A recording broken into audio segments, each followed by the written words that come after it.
Hello everyone, इस video में बात कर लेते हैं एजिस लॉजिस्टिक्स की। क्विकली एनालिसिस देख लेते हैं। चैनल को लाइक एंड सब्सक्राइब करना मत भूलिएगा। तो एजिस लॉजिस्टिक्स में आप देख रहे होंगे स्टॉक में सडन अप मूव देखने को मिला है अपन को फ्राइडे के सेशन में।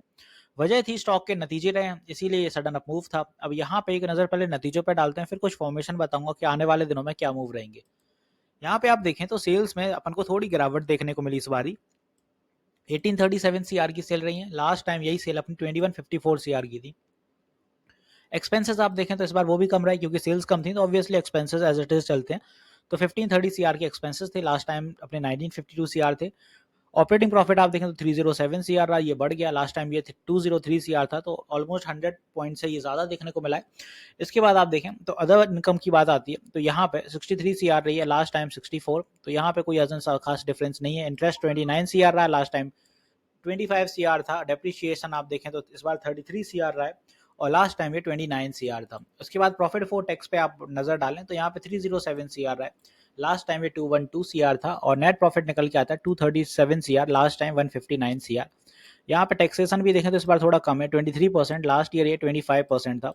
ईपीएस की बात करें तो अर्निंग पर शेयर हो गया बढ़ के 5.59 रुपीज़, और लास्ट टाइम यही था ईपीएस अपना 4.01। तो यहाँ पे ईपीएस भी ठीक ठाक बढ़ गया। तो यहाँ पे नतीजे भले ही अपन को सेल्स कम देखने को मिली है, बट नेट प्रॉफिट ठीक रहा है।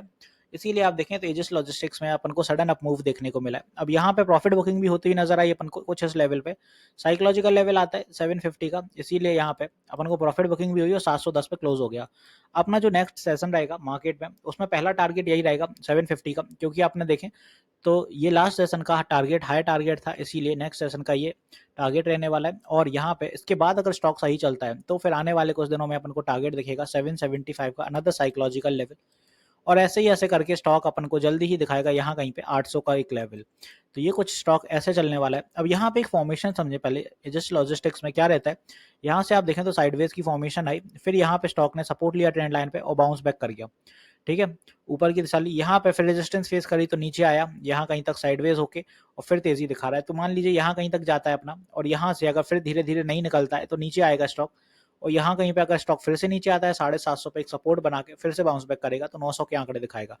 आई होप ये सारी चीजें मैंने क्लियर कर दी हैं यहाँ पे कि स्टॉक ऊपर की दिशा कैसे चलेगा। अब मान लीजिए ये सारी फॉर्मेशन नहीं करता, स्टॉक यहाँ ब्रेकआउट देने के लिए तैयार है, तो वो भी दे सकता है, वो तब होगा, बट मार्केट में बुलिशनेस होनी चाहिए अच्छी खासी, स्टॉक में वॉल्यूम तेज होना चाहिए, तब यहाँ ब्रेकआउट के अपन को अंदाजे ज्यादा दिखेंगे। अदरवाइज स्टॉक यहाँ से रिवर्स दिखा के कुछ दिनों में कुछ साइडवेज की फॉर्मेशन करके कोशिश कर सकता है, वरना नीचे आके यहाँ कहीं सपोर्ट बनाएगा। तो ये सारी चीजें तो अपनी रहने वाली है एज अ रेजिस्टेंस। बात आती है सपोर्ट कहाँ होगा, तो बाय एनी मींस अगर यहाँ से कोई पुल बैक होता है तो माइनर पुल बैक पे स्टॉक अपना दिखाएगा पहला सपोर्ट 700 पे, बिकॉज साइकोलॉजिकल लेवल बड़ा यही है। Further in the line the next support will be somewhere here at around 680, और after 680 the next support will be somewhere here at around 660। ये कुछ अपने तीन सपोर्ट है। हालांकि इतने नीचे नहीं जाएगा स्टॉक, और वो नहीं इसलिए जाएगा क्योंकि आप देखें इन सारे लेवल पे स्ट्रॉन्ग सपोर्ट 700 का है और उसके बाद 680 का, इसके नीचे जाना मुश्किल है। तो यहाँ से बाउंस बैक करके ऊपर की दिशा पकड़ेगा। तो आई होप यहाँ पे मैंने सारी चीज़ें क्लियर कर दी। ईएमए की बात करें तो 20 डे ईएमए का सपोर्ट बना के जब तक चल रहा है स्टॉक तब तक वेल एंड गुड है। 20 डे ईएमए टूटता है तब कोई दिक्कत होगी। तो आई होप यहाँ पे स्टॉक आपको क्लियर होगा। मिलते हैं नेक्स्ट वीडियो में। This is me Shubham Yadav signing off.